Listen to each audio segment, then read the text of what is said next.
משכיעות ליבבתיני, את יפה בלב מדבר, נותנת לי את נשמתך עם שניים סוכר. Shalom Avracha, mes très chers, que Dieu vous envoie le salut d'Israël. Amen.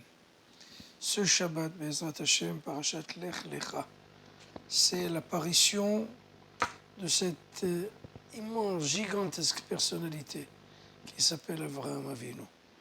Avraham Avinu, le pourquoi de l'existence. Il est écrit dans le livre de Bereshit, Elle toledot hashamayim va'aretz behi bare'am. Behi bare'am, ce sont les lettres de Avraham dans le désordre. C'est-à-dire, la raison d'être de l'existence de ce monde, c'est Avraham Avinu. C'est lui qui va apporter la bonne nouvelle. C'est lui qui va aller contre le polythéisme, contre l'idolâtrie.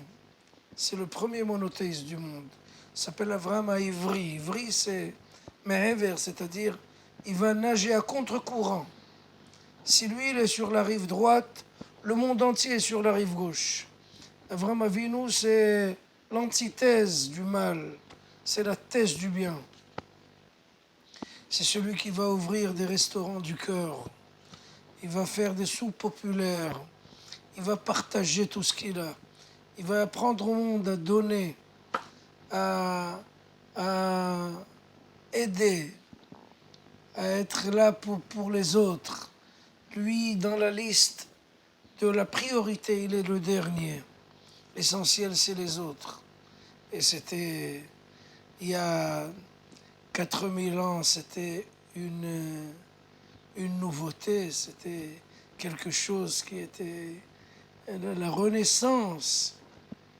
Qui a pensé avant lui dans le monde idolâtre de partager, de donner, d'aider, d'être là pour des bienfaisances, pour le bénévolat?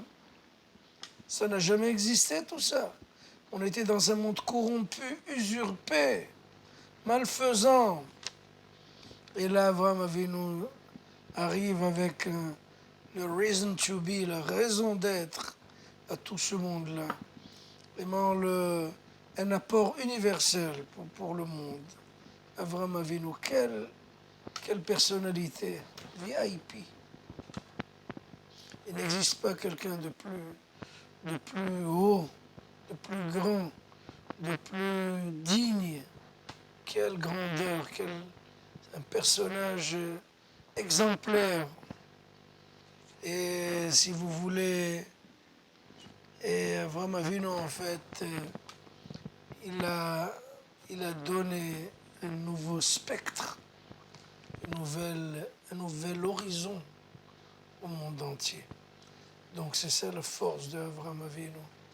C'est lui qui va aller aider l'autre, son neveu, qui n'était pas c'était pas le crayon le mieux taillé de la classe.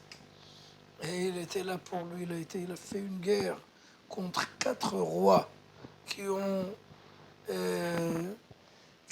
fait la guerre contre 5 rois et les ont gagnés.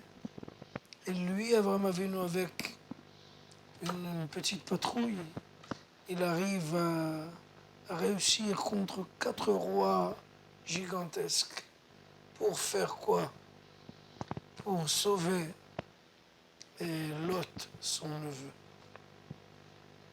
Et dans la prochaine fois, les archives, dans la prochaine paracha, on va voir qu'Avraham Avinu va essayer de sauver même ses pires ennemis, c'est-à-dire Sodome et Gomorrhe, des gens complètement noyés dans leur convoitise, dans le mal, dans la corruption, dans tout ce qui est dans le monde des gens les plus mauvais, c'était Sodome et Gomorrhe. Et pourtant, Avraham Avinu essaye de les sauver, de les aider et de prier pour cette population qui n'était pas la meilleure, bien entendu. Mais c'est Avraham Avinu. Comment comment répandre et propager la bonté dans le monde entier. Bezrat Hashem, si on est les enfants d'Avraham, c'est pour faire un monde meilleur. Bezrat Hashem, Shabbat Shalom.